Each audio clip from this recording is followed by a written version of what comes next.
done for political purposes because they did not want Donald Trump back in office. And so now we are actually seeing a Republican president, and we're seeing Republicans actually fight back.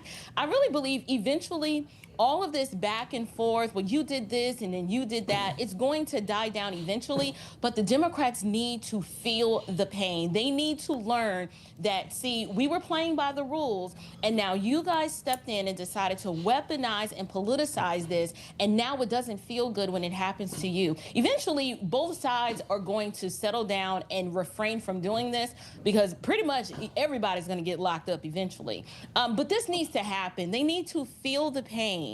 True. And the thing is, you know, Madeline, you tried to actually bring a gun to First Edition, but you shot blanks. You're talking about, you know what, retaliation. Let's talk about that. Let's get a fresh take on Letitia James' situation. Her $550 million civil fraud suit against President Trump overturned by a 5-0 ruling by a state appeals court. This was the case James once called a signature win, accusing Trump of inflating property values and defrauding banks, even though no one actually lost any money. Trump's now calling it a total victory. Madeline, you're a trial attorney. Yes. So how do you break this all down? And what do you expect in terms of Letitia James facing justice? So I actually read it, and I know exactly what's going on here. And I want to make it clear that it happens all the time in civil cases where a judge or a jury awards a certain amount of money, and then it gets appealed, and it's too much. The punishment doesn't fit the crime, whether it's civil or criminal. And so this is pretty common, actually. And I think it's an exorbitant fine, so that makes sense. But let me be clear. The violation still stands. He still overinflated the value of his properties. He still is convicted of fraud. It's just the amount that he doesn't have to pay. So I think he's touting this as a major victory, but the fact is he still committed a major financial fraud. So let's hear that same energy concerning Letitia James's fraud. Because last time I checked, she's not married to her father. Well, where's the fraud? Because she brought a case against him for committing fraud. He was convicted of it. No, I mean Letitia. Well, I'm saying because she targeted him, right? Because we're talking about the weaponization of the justice system. Hello. She targeted him. Okay, she doesn't want to answer the question. It's okay. Well, I mean, she's guilty of the same thing. She also misrepresented, her residency status on a mortgage application, and that is considered fraud. And if I'm not mistaken, she did so on federally backed loans. That was the federally backed mortgage underwriter issue. And plus, just for clarification, it was a government-backed loan. So you could make the case it wasn't just a bank document, it was a federal government document that wasn't she Letitia falsified. James. That wasn't Letitia James. That was the person who's under the chairman of the Fed. She's the deputy to the Fed. That wasn't Letitia James. All right, so you're talking about Lisa Cook, but Letitia James and her mortgage fraud allegations, we're trying to get the difference between how she went after President Trump as a campaign promise, and what has rolled out is that there were no lenders were harmed, no harm, no one was defrauded. That's the outcome of what happened. But here we're seeing how Letitia basically weaponized our legal system on a campaign promise to go after Trump. April, your comments, and then we'll move on. Yeah, that's the situation. She went after him. That was her primary objective. It's on record. She said it numerous times on the campaign trail. And so what the Court of Appeals is saying, okay, perhaps there is some merit to your claim, but the judgment is excessive, and that's what's being reversed. The issue is the Eighth Amendment prohibits us from enacting cruel and unusual punishments. And I believe the reason why she did that, because the goal was if we can target his money and bankrupt him, then he won't run. And as far as the allegation is concerned, even Donald Trump on these applications were like, well, this is what I'm representing the value of my properties to be. All parties involved, it is up to them to do their due diligence. They did their due diligence and they came back and said, yes, well, we agree with this evaluation. There are no parties harmed here. So the question is, why would an attorney general use this as her linchpin or her case to try to bring down well, not at the time, he wasn't a sitting president, but a candidate? She did it because it was political. And now she's in the hot seat with a very similar charge of mortgage fraud for her that she's got to defend for herself. So true. And another big newsmaker this week, Democrats are losing the midterm elections, and they haven't even started yet.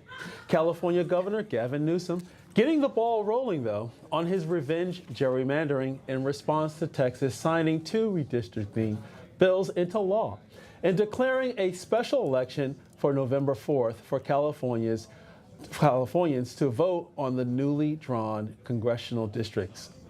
And now President Trump is eyeing Missouri to be the next state to redraw its map. So where does this end? Because it seems like red states are redrawing, blue states are redrawing. Where does this all end up, Madeline?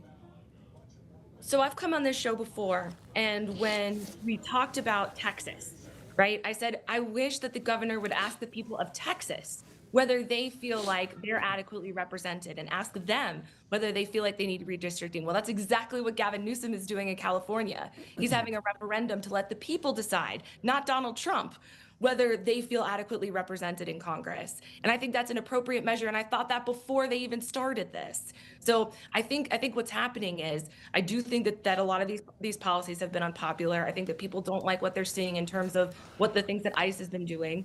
And there is a lot of this back and forth, right? We're going to try to take it into our own hands. I think that if they are going to do this, which both sides are allowed to, Texas, I'm not going to say that Texas isn't allowed to. They are, right? Both sides are allowed to. I think we just need to ask the people, do you feel adequately represented? That's the most important thing here, not just redrawing things so that one side can get more seats.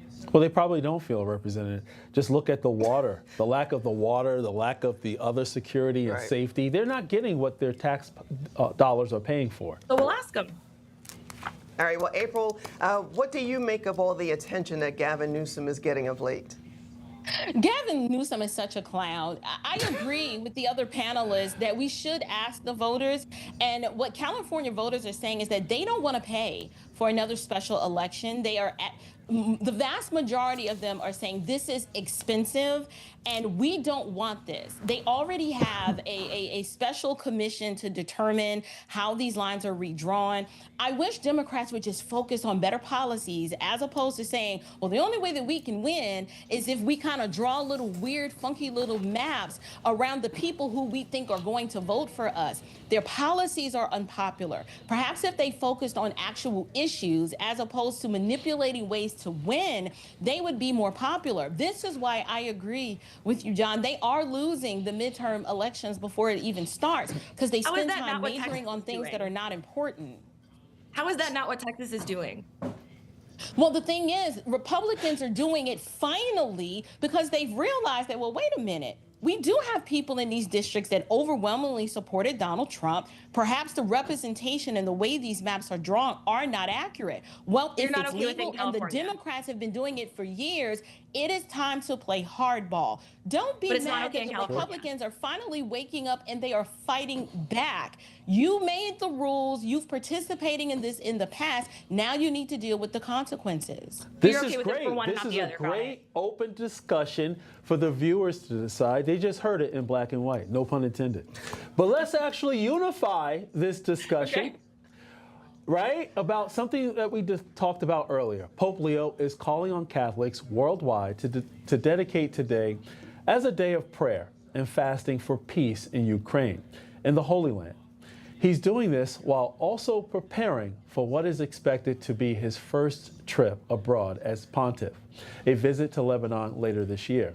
With Ukraine so much in the news, do you think that this will resonate Madeline, because the thing is that I think whether you're left, right, or center, people don't embrace war and long-standing conflicts around the world. What say you?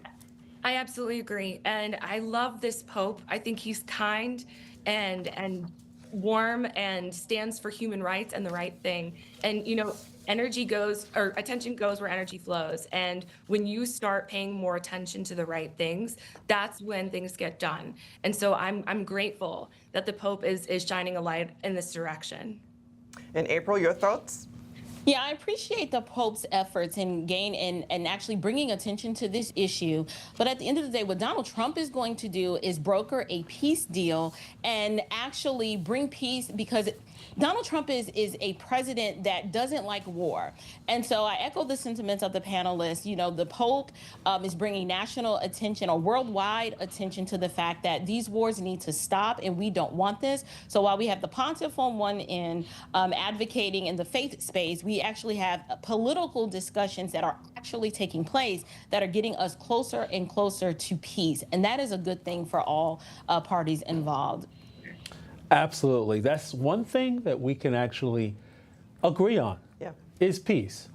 And another factor concerning peace, Republicans are going to get a bigger piece in D.C. in terms of congressional seats. Thank you so much, April I thought you were about to ask Chapman me about Cracker and Barrel Madeline for that last Somerville. We appreciate you. Thank you Have a guys great so day. much. Thank you. Have a good weekend.